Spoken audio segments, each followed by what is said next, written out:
This is KC Sports Network, proudly presented by Emprise Bank. Welcome back to 21 Questions, our podcast here at KCSN where you guys ask us questions and we answer them for you. And right now, 21 Questions is brought to you guys by Braden's Hope Childhood Cancer Research. Did you guys know that only 4% of all of cancer research is dedicated to child's cancer, children with cancer? That is the goal. That is the mission here for Braden's Hope, is to bring awareness, to bring some knowledge, to bring funds, to help those families dealing with somebody that has cancer and to make sure that they can come up with a cure or at least know what is going on. So please, they are located in the Midwest, working with Children's Mercy Hospital. Please take your time, look into them, support them in any way they can. And we are excited to get going. I'm joined here by Josh. Josh, welcome back. You've been battling a little bit of some voice issues here, but I'm excited that you were able to overcome and show up for this. Yeah, it's about playing through the pain. It's about being here for the voluntary organized team activities. That's something that's really important to me. I know I want to get those first team reps in training camp. So, was this a mandatory obligation? Not the way that I heard it. It was, hey, are you available for 21 questions? And Matt, I've often said the best ability is availability. So I am available here today. Also brought to you by Luton's sugar-free wild cherry cough drops. Not in any way giving money to KCSN, but giving a little bit of the extra needed lubrication for my vocal cords. Oh, is that the cough drop of choice for you? Like, if you need a cough drop, is that where we're going, or is it just kind of whatever you have on deck? I'm actually, thanks for asking. This is the first of 21 questions. I'm in a kind of experimental cough drop phase right now. I like a good cherry little flavor in the sick times, and the sugar-free was worthwhile. So I've been there. That's the tastiest of the group so far. I've also got some traditional medicinals, throat coat cough drops here, eucalyptus mint. Again, that's for the broadcaster. The real heavy hitters are in the bedroom right now. Hello. They're like a mentholated, like Vicks one.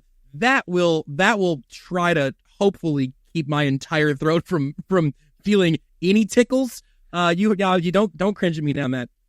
But those don't taste very good, so I'm not going to do those while podcasting. But I think next up I'll go eucalyptus mint, just to somewhere around question 3. I think just kind of how this cherry one's sitting out right now. Yeah, just keep it fresh. His thing, anytime I promise, guys, we will get to your guys' questions and some football stuff here in a minute. No, it's a great question. Everybody out there needs a little bit of throat therapy every now and then, and they got to get their favorite cough drops. And so. Here's the thing. Every time I come back to Kansas City, I start to lose my voice. Every single time I get the extra talking, I don't know, changing and whatever. It happens every time. So I've had to experiment with a lot of different cough drops here. And I'm a simple man. Just give me the original Ricolas, the herb flavored ones. It does it for me every single time. It's nice, simple. And then every now and then, Wife's a PA. They have some of the actual throat numbing cough drops. I forget the brand and stuff, but we'll have a couple sample packs of those laying around. So those are good. But hey, give me some good old Ricolas. I don't care about the flavor as much. Just give me something that feels like there's some herbs in there, and I think just mentally, I feel better. Yes, I think you're 100% right. I think the Ricola standard, very very herbal flavors. It's like the ginger ale effect, where it's there we go. This is basically soda, but it feels like it's doing something for me. I don't know if these are all just candy or not, but it makes me feel a little bit better. And what's that? It's eucalyptus mint time. I guess I'm ready for 20 more questions. Perfect. Yeah, it's 10 a.m. I can't have a hot toddy, so I guess we got to throw down some cough drop. All right. We actually had a question from Tucker off the top. We had to start with this.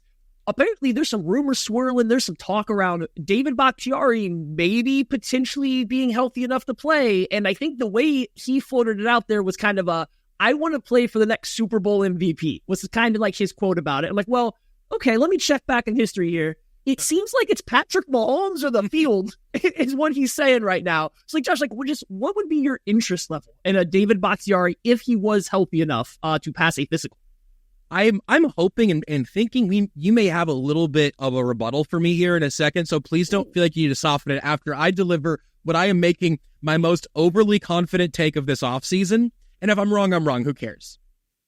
I would be floored if the Chiefs signed David Bakhtiari, because I don't think he solves the actual problem their position group has right now. Maybe he is still an all-pro player somewhere in there, despite the fact that he's played 13 games in the last 3 seasons combined. 25 games in the last 4 seasons combined. We're talking back to 2020, the last year he was an All-Pro. Remember 2020? That feels like a long time ago for a lot of reasons. 12 games, 1 game in 2021, 11 in 22, 1 last year. He may be a great player, and there are circumstances where teams should try him out, should bring him in and try to make that work. Take the risk. In many different times throughout Chiefs history, I would say, yeah, the Chiefs should be the team taking this risk. It's not this team right now, though, because what's going to happen throughout training camp, if Kingsley or Wanya Morris are not the guy they want them to be, obviously that's plan A, right? Obviously plan A is to get one of the guys on rookie contracts, and probably ideally the actual rookie, but really, if either of those guys win the job, I think the Chiefs will be happy. If it's, hey, Kingsley played good football, but Wanya was unreal, and he blew up our expectations in camp, he's our starter day one. Or if it's, look, man, the rookie won it out by an edge, but they both had good camps. Either way, that's plan A for the Chiefs. Either way, they're happy with that. If they don't trust Kingsley or Wanya, it's going to be a consistency issue that is the problem. The highs and lows of a rookie, the highs and lows of a second-year player, those are the types of things that could get you in trouble relying on them to protect the blind side of Patrick Mahomes. The problem with David Bakhtiari is that the one thing he cannot offer you is consistency, because he cannot promise that he'll be on the field. Like, you're adding in a third coin flip there. Is Wanya going to win the job? Flip a coin. Is Kingsley going to be ready week 1? Flip a coin. Is David Bakhtiari going to be on the field for more than 1 game this season? Flip a coin and actually flip a 3-sided coin over the last 3 years, because the answer 2 out of those 3 years would have been no. So a team that has an average, uninspiring left tackle starter should sign David Bakhtiari and hope he holds on. If you're the Chiefs, though, the other thing you want is for as many quality reps as possible to go to Wanya and Kingsley throughout camp. Adding in another first-team left tackle who needs to get a feel for Patrick Mahomes throughout all of camp, as soon as you bring in Bakhtiari, I think you've decided that you want him to be your starter now, and they will not be at that point throughout the first at least couple of weeks of training camp, and they hope they never get to that point. So I don't think the fit makes sense. Yeah, I get a lot of what you're saying, where you're coming from. This, like, there is no guarantee with Bakhtiari. If he signs for any team, there's no guarantee he's playing not only a full season, but even a half season or whatever it may be. You were signing a guy to take a swing on the potential upside, and the whole point of where the Chiefs currently are with their left tackle spot is taking swings on the upside of 2 younger players. So, like, adding another upside swing doesn't make sense on the surface. If you were going to go the route of adding somebody from the outside, it maybe makes more sense to, I don't know, add a Donovan Smith who maybe knows the playbook and is going to provide consistency and some more reliability, even though, he hasn't been 100% healthy the past few years, but a guy that adds a little bit more of a safer floor, because Bakhtiari's floor is, well, just not able to get on the field. And and that's not good. And the whole point of bringing him in would be because the 2 young left tackles aren't ready this year. So you're trying to raise the floor, not necessarily the ceiling. All that being said, I don't know how expensive he's going to be. Can't imagine a guy that hasn't played like significant football since 2020, really. I mean, he kind of played a little. It was a 2022. He played, like 500 snaps or something like 11 that. games in 22. Yeah, and he was pretty good when he was healthy, right? So, you don't have to go that far back. I feel comfortable enough to say if he's healthy, he can still be a competent, probably better than Donovan Smith type of left tackle. At least the last time we saw him, he was. And so if you're the Chiefs and you're sitting here and you're looking at this and Wanya Morris maybe doesn't take the steps you want. You're looking at Andy Reid last year said, hey, this guy had to learn how to NFL football. He had to learn how to prepare himself. He had to learn how to get right. And we saw as he played more snaps that the play was almost decreasing. And that's not abnormal for a rookie. But if he doesn't take that next step into the second year, if they find his fits maybe a little better at guard in the future, whatever it may be, and he's not ready. If Kingsley Suamataia isn't ready because he's a rookie coming out of an air raid heavy system, you love what he can bring, but he's not quite ready. Maybe Bakhtiari is your best bargain, maybe the best price per potential play. You bring him in, you're hoping that he plays at minimum the first few games, and by the time that he would not be healthy enough if he gets injured, you can bring in a Wanya Morris is ready to step back in, or Kingsley's caught back up. I can see the path. I'm not going to be upset either way, because like I said, I think you're signing a very low-tiered price tag for David Bakhtiari at this point. So the Chiefs bring him in. The only thing that comes from me, if they bring in Bakhtiari, I think that the Wanya Morris left tackle long-term idea of a starter's done. I don't think it means anything for Kingsley, but if they have to bring in Bakhtiari, I think that says that Wanya Morris does not have a future as the starting left tackle for this team. I agree with that. And again, I think that's you would have to make that call pretty early on in that process to make that decision while you're getting through reps in training camp. And you reiterated this already, but if you have concerns about the rookie contract guys, it's a question of floor. And David Bakhtiari's floor is being a force ghost on the sideline, while the guys you clearly showed you did not trust in training camp might have to start in week 2, and now they're doing it on fewer reps throughout camp than they would have otherwise. I think that they also feel decent about Wanye or Kingsley being having a high enough floor to earn that job. If Wanye Morris sets your floor right now, then that is a reasonable way to go about things. You mentioned also, I think Donovan Smith is more likely than Bakhtiari, but I think is still, at this point, relatively unlikely for all of the same reasons. Bakhtiari, we haven't seen him play a full season of football in a very, very, very long time. Yeah, no, I get the whole thing of these rookies need reps, young guys need reps, so it seems unlikely, but I'm still nervous going into the year with those two in particular at the left tackle. So I get why Bakhtiari's sitting there saying hey, I'm going to shoot my shot. Give me in the team that has the best chance to win the Super Bowl. They also have a hole at left tackle right now. So I understand where he's coming from. I am nervous with the left tackle situation. Maybe the Chiefs don't feel the same. I think a lot more by training camp. The whole point of rookie camp, OTAs, training camp are these guys coming back improved, still in shape, knowing the playbook. The fact that there hasn't been a move after OTA says that I think at least, they felt good about the knowledge retention from rookie camp to OTAs. We'll see what happens at training camp. So I am with you that Bakhtiari seems unlikely, but I can also see the route in which they're saying, hey, we want a three-peat for Travis Kelce before he retires, while we still are spending this big money on Chris Jones and while he's still in his prime. We want the three-peat. Let's reduce the amount of risk that we have. And I could see how Bakhtiari, while still a risk, makes it a little bit better, but I would be surprised. I think they're going to try to roll with what they have as long as they can. Yep. All right. Zach Tuttle. What are the odds of Carson Steele making this team as a fullback? I think pretty low with that distinction, right? I mean, I think you could argue, you could ask, what are the odds that Carson Steele's positional versatility makes him running back 3 or running back 3.5 or running back 4? And depends on what you think about Louis Reese-Zammit and what positions mean for your kick returner. I don't think they're going to carry a designated fullback. I don't think that's even really where Steele is at right now. I think when you expand it to who's going to be running back 3, could be anybody. Could be Steele. But right now, I don't have much confidence in what that running back room looks like. Frankly, behind Pacheco, not just behind Pacheco and Clyde.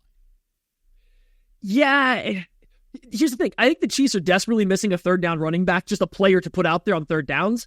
And Carson Steele, in some ways, fits that mold. He's got the size and the willingness to be a pass protector. He's shown enough ability as a receiver that I think they can trust him in that role. So I could see him being a better third down back than what Pacheco has been to this point in his career, although his receiving's gotten better. And Clyde he's getting better, but he's never taken over that role from Jerick McKinnon, or he never even was an impactful third down running back in the way McKinnon was while McKinnon was hurt. So they do have a hole, and I can see a path to where Carson Steele kind of fits the role. The distinction of a fullback is, I guess, it doesn't really matter. It's kind of ambiguous. It's just going to be a running back, right? But I don't know. I feel like his odds to make this team are decent just because of that. He provides the best combination of I can maybe play on third downs and I offer you something a little different than the two guys ahead of me. Whereas you start to look at other guys like Prince and Amani Bailey, and I think you're just starting to get a little bit more overlap and skill set without the third down running back aspect. So pulling for him, I think he fits the need a little bit.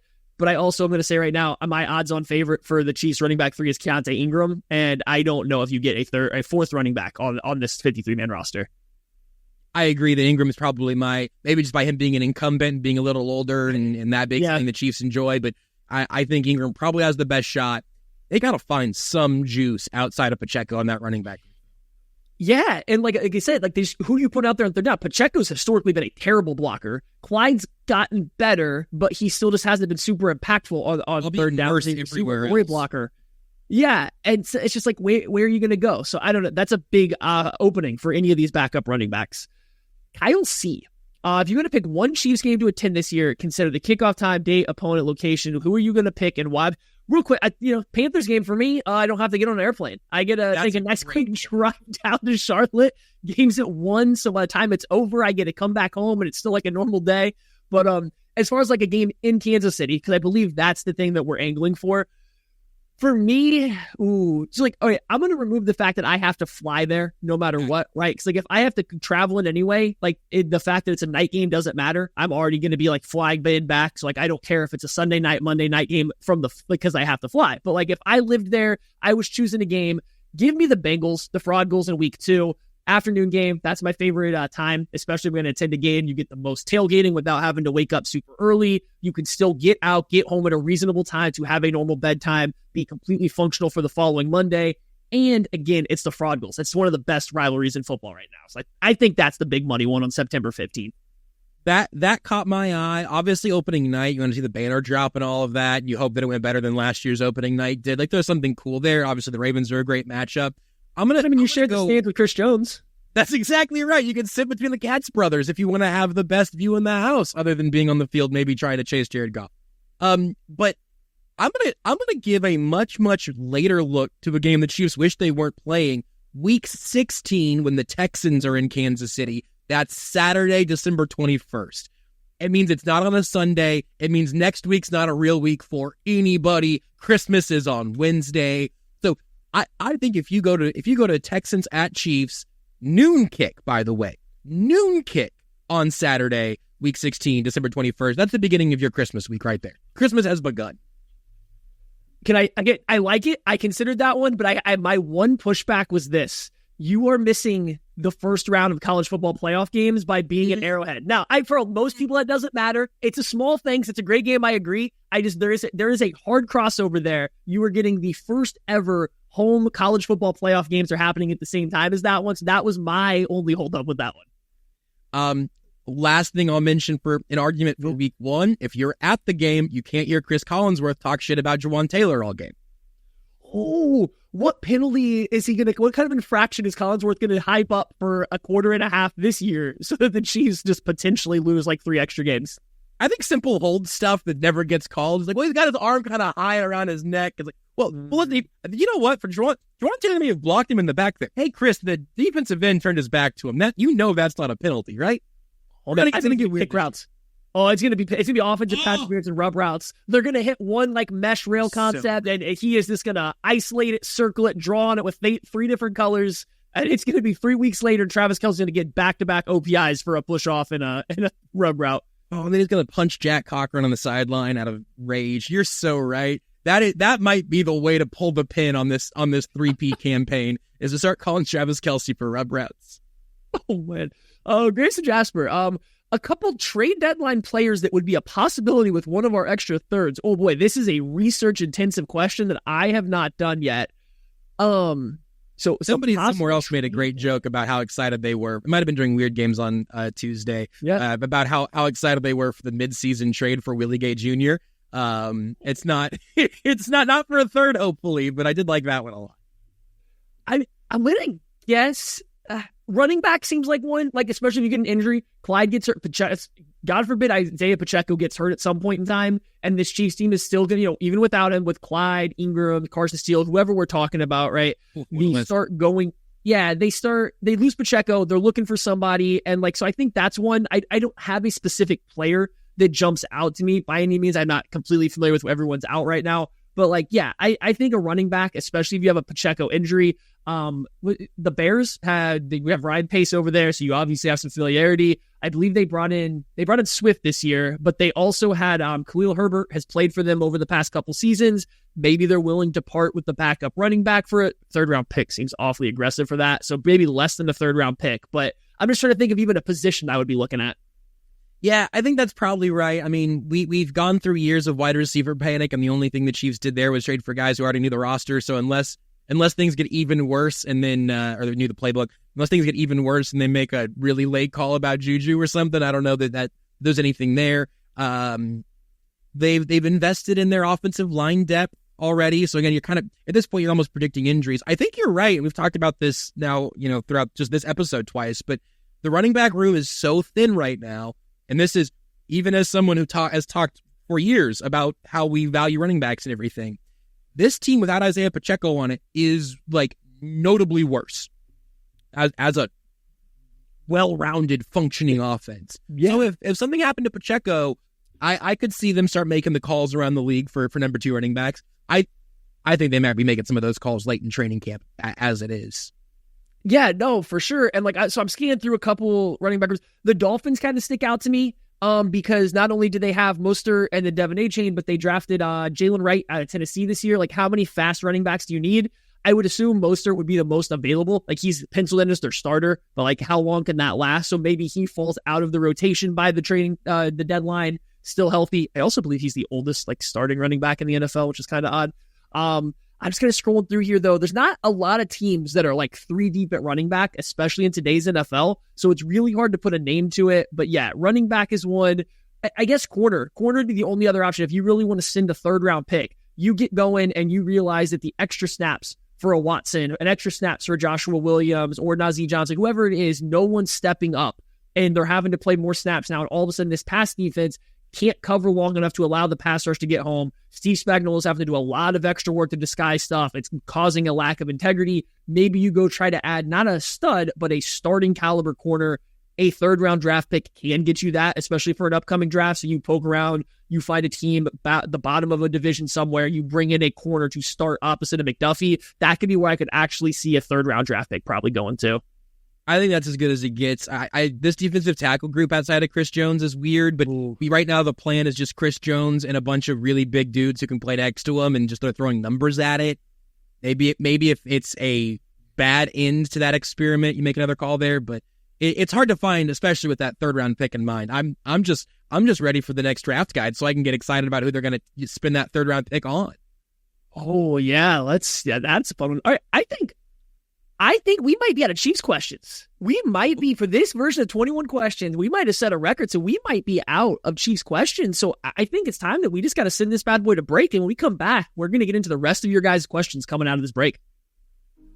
We appreciate you supporting KC Sports Network by listening to our podcast. You have helped us become the highest-ranked Chiefs podcast network in 2022 and 2023. And don't forget about our daily Substack newsletter, the best written analysis you can find on the Chiefs straight to your inbox every day. kcsn.substack.com. Matt, I know this is kind of out of form, but I actually have a question for you, which is, do you know how I could revolutionize my golf game? Oh, I have a couple ideas, but do you have something already on your mind?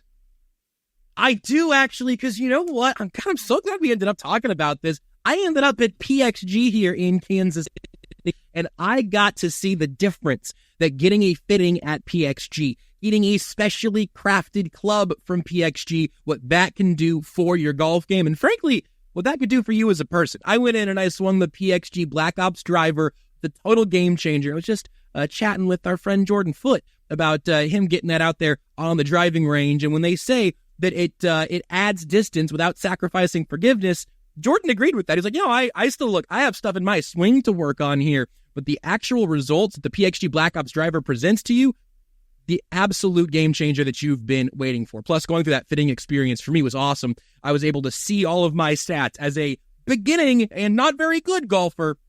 I was able to see what I was doing decently, what I was doing very, very wrong, and how they at PXG could help fine-tune some of those things for me and then put me down the right path of what my club needed to be, both for my game right now and as my game hopefully evolves and gets better. It was a great process, and I think if you want to continue to grow your game and go through that great experience, plus a little extra freebie on top of it, you got to go do that at PXG. PXG made me a believer, and they'll do the same for every golfer in Kansas City. Just visit pxg.com/21questions to schedule your fitting at PXG Kansas City. That's 7517 West 119th Street in Overland Park. Get fitted for any club, and you'll get a dozen golf balls free. That's pxg.com/21questions to schedule your fitting. pxg.com/21questions. That's the number 2, the number 1, the word questions.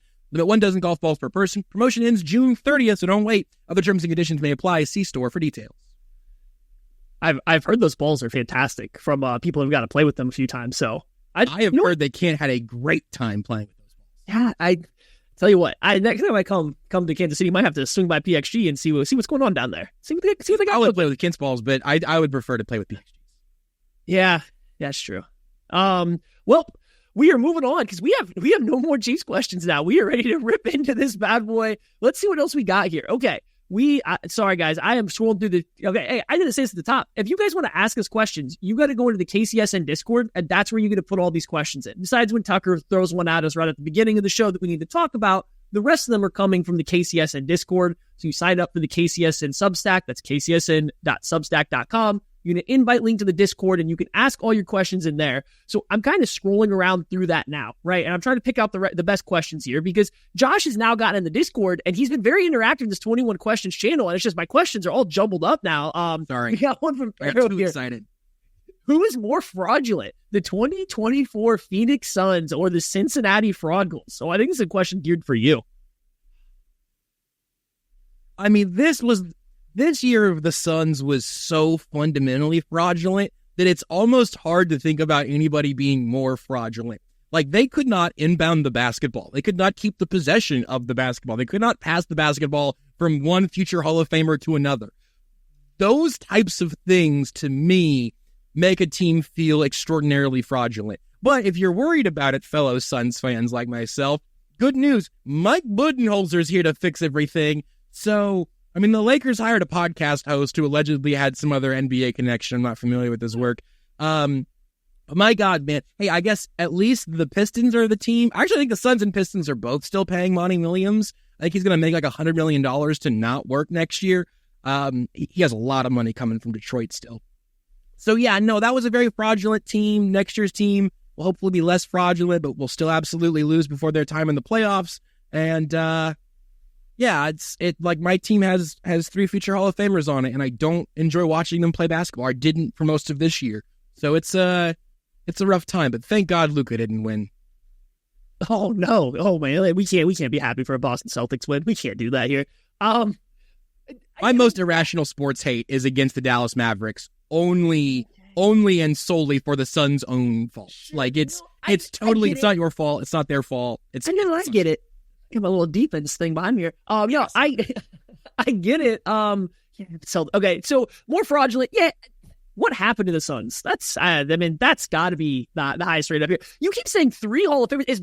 Is Bradley Beal really making the Hall of Fame? Am I missing? Oh yeah, no, he's gonna, and I can't. Again, this year was deeply unpleasant. I think that's where we're at. Bradley Beal and this is a place where I get to be an irrational fan, where I don't feel a terrible pressure to be reasonable. Every time somebody talks about Bradley Beal or what he was in Washington or his ceiling as a player, it's like, oh no, this is a difference maker. This is a future Hall of Famer. He has the stats for it, all of that. Every time I watch him play basketball, you can convince me he was the 6th man of any team in the league, and I would not bat an eye at it. I don't know. He pops off the screen less than any NBA player I've ever been a fan of, and I had a very challenging NBA season.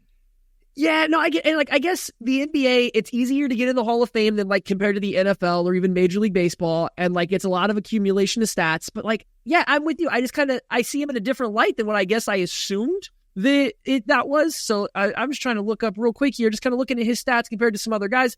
It's okay. Well, all right, Bradley Beal, maybe a Hall of Famer. He might be on that path. Okay, he has 3 All-Star games. That's crazy. And look, again, I'm not arguing that he should be a Hall of Famer. I'm just accepting it in part of my. And you have defense behind you. I have self-defense mechanisms going off right now. I'm just accepting it. The crazy thing here. Let's go ahead. Welcome to Only Weird Questions. 2024-25. Maddie, would you like to guess what Brad Beal's cap hit is going to be next NBA basketball season? Listen, I like watching NBA basketball. I mostly pay attention to the playoffs or some big games throughout the year. I pay attention with certain times of the year. I have made it a concentrated effort of mine to ignore anything involving the cap and or pay for basketball players because it is the most confusing thing I've ever heard, and I don't understand where guys get this money from or why. $50 million! See, this is why I don't need to know that. I don't need to know that Bradley Beal is making $50 million to essentially be a team's 3rd best player, but is he even, I don't even know if he's their 3rd. Never, you know what? Bradley Beal, good for you, buddy. Good for you. I hope you have a ton of success in the future. In 2025-26, it's almost $54 million, and you think, well, that's got to be it, right? That's got to be it. hey guys, in 2026-27, he has a player option that I bet he'll pick up for $57 million. The NBA as a league is floundering viewership, and I'm not saying they're not making money, but it's not like they're making it hand over foot like other sports leagues or they have in the past. Where are they getting the money to pay? All right, you know what? Small rosters. We're used to the math of 53-man rosters, and here NBA teams are we will pay 4 of you. Okay, I guess. All right, Grayson Jasper asked, what Bluey characters are people at KCSN? Are you familiar with Bluey? You watch Bluey? I guess. I'm not familiar with Bluey. I have kids, and they've watched it, but not enough for me to even tell you more than a couple of their names. I don't think we're not the right audience for that. And I feel it's a good question. Just fell on. It is. I feel we're the wrong two for this Discord question. The Discord's gonna be mad at us. People love this show, and it's good. It's just my kids haven't cared for it. So I haven't watched near as much of that. So I've watched lots of animated programming. That one is just I'm familiar with the legend of Bluey, but I have not seen an episode myself. Oh man, okay. I'm sorry, guys. We're the wrong ones for that. We're going to save that, Grayson, for whoever's on next week, because I bet they'll have a better answer than we just did. Kyle C. A lot of KCSN folks are traveling this summer. If you had to pick one colleague to travel with, who would you pick? I've been thinking about this one. I saw this one. This might have been the one that made me think about it the most earlier in the day today. Yeah. I would even expand to offer four of us in a car or whatever that may be. Oh yeah. I have some truths to share that I think are going to be good for some people and bad for some people. Oh, here we go. Obviously, Craig is sort of in a sort of plasma state of colleague, not a colleague right now. So I don't know if he counts. He's fine though, guys. He's fine. He's okay. I've heard he's fine. Everything's okay with him, but sources say he's fine and that he's okay, but also rest in peace. So I would love to travel with Craig. I feel like the vibes there would be immaculate. I'm not just saying this because we're here doing this show, but you and I have gotten to share the least amount of time with. But I've shared less time with you than certainly either of the other lab guys, formerly lab guy, whatever.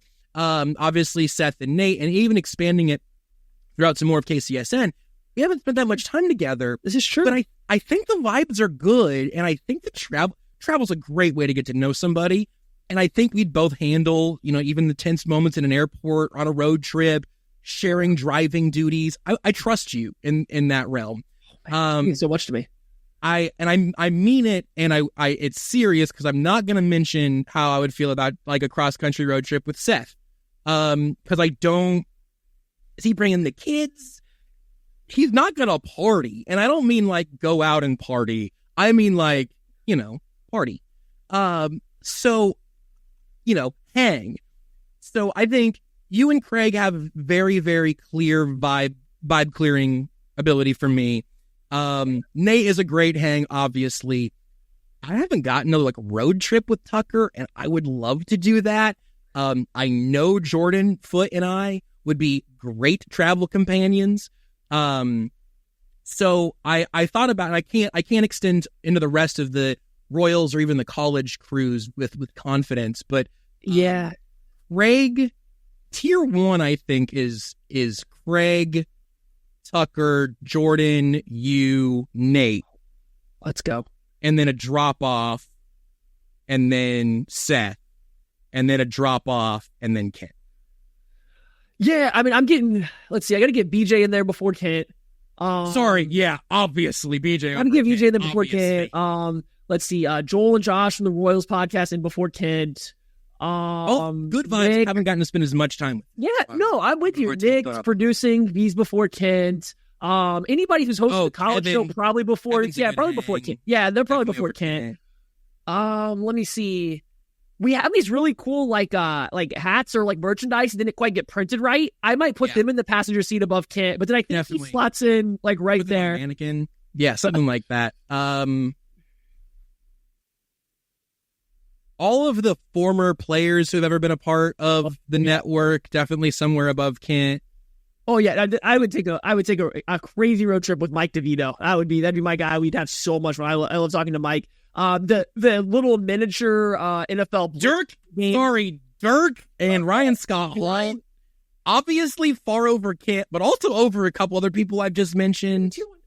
Yeah, realistically, it's kind of like everybody, but then kin at the bottom, I think, is what we've come to agree on here. I would genuinely like to travel with pretty much anybody in the crew, not for work things. I'm not saying like, oh, take me to the Shrine Bowl or something. I don't know that I need to be there for that. But like anytime you guys want to go to Galveston, you know?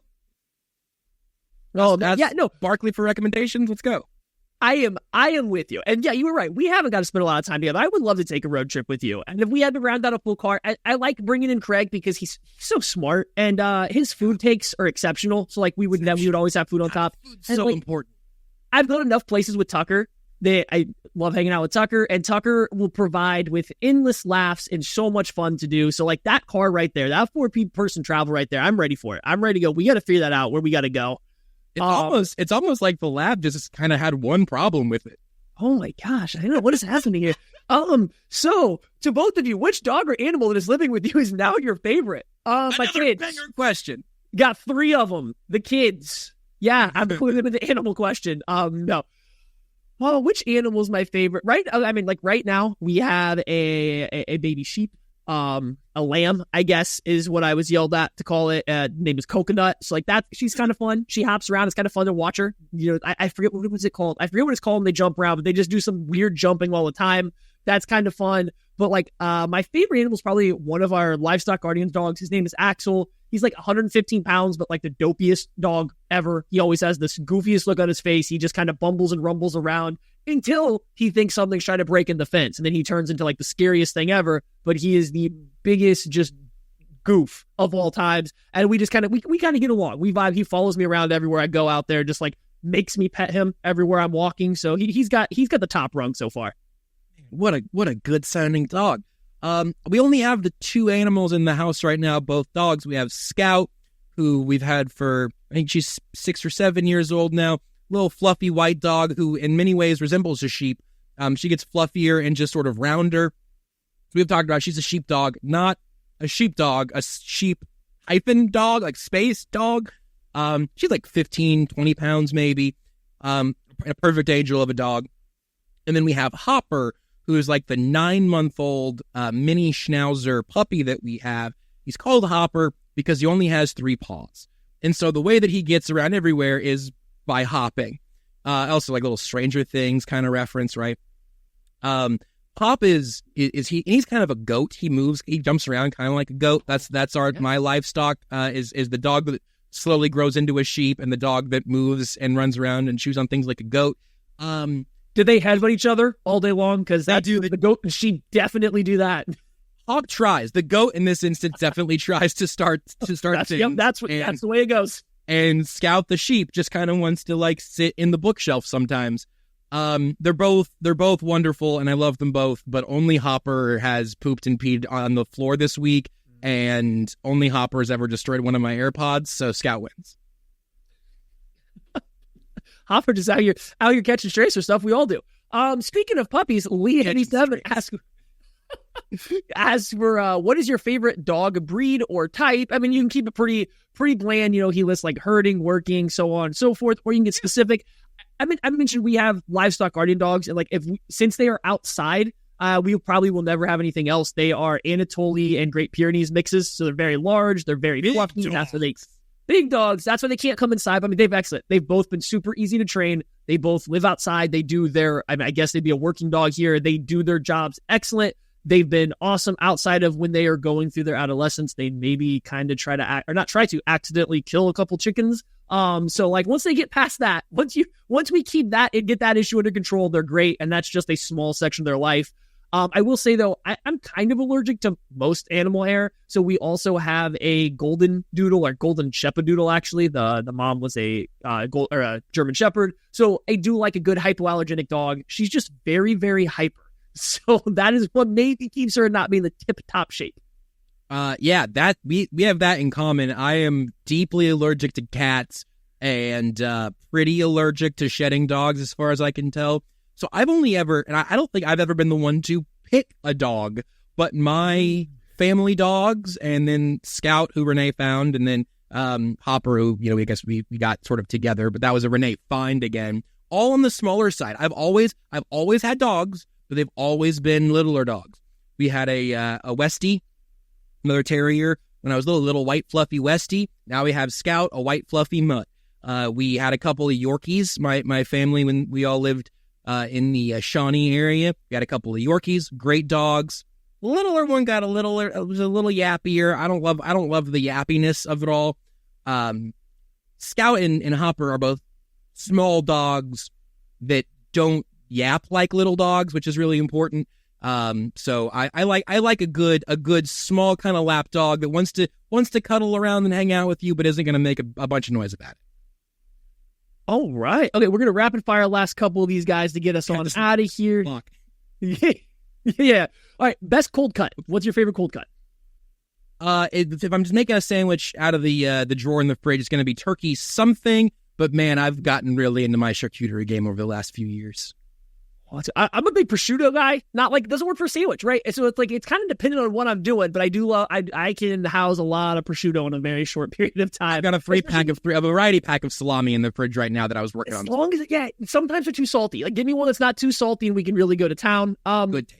Casey from Casey did ask, if I started a farmstead today, what would I do differently? The biggest thing I would do is day one, I wouldn't worry about pricing. I wouldn't worry about anything else. I would just pay someone to come out and drive fence posts all around my property, wooden fence posts, and then put a nice fence up, whether myself or get someone to do it. We kind of went the temporary route. We tried to go without it, and then we moved it a couple times and tried to do it temporary. I just pay someone to come drive all those posts in, get the big ready-to-go fence, because the amount of times that I have to go out there and fix this fence because it's not, like, professionally made is extremely annoying.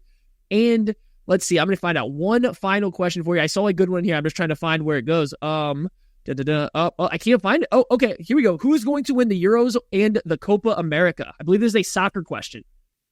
Yeah, what do you think, Matt? Yeah, so I think one of the European teams is probably going to win the Euros, and I would go with the team... you know what? I'm going to say a team from somewhere south of Florida is going to win the Copa America Cup. Yeah, I think that's a great parlay. I don't have a homestead, but I do have a tree that's exploded in my backyard right now that I need to pay somebody to get rid of. So, if you want to have your fence post guy come, you can have the wood for free if he'll take the rest of the tree with him. What happened to the tree? We probably don't have time to get into it. Yeah, storm. It's just a pain. It's going to be expensive. Firewood. I've had firewood for 3 years now because we had an ice storm one time and we just had trees down there. All right. Well, thank you guys, everybody, for asking us questions. That was 21 questions. We appreciate all your Chiefs questions, all the questions from Tucker, all the questions about everything else. Sorry we are rushing here, but we are on a little bit of a tight schedule. We will be back to answer more questions next week. Remember, ask them in the KCSN Discord. Thank you guys so much. Josh, enjoy the rest of your night, man. You do the same. This was fun. I think we got at least 21 questions today.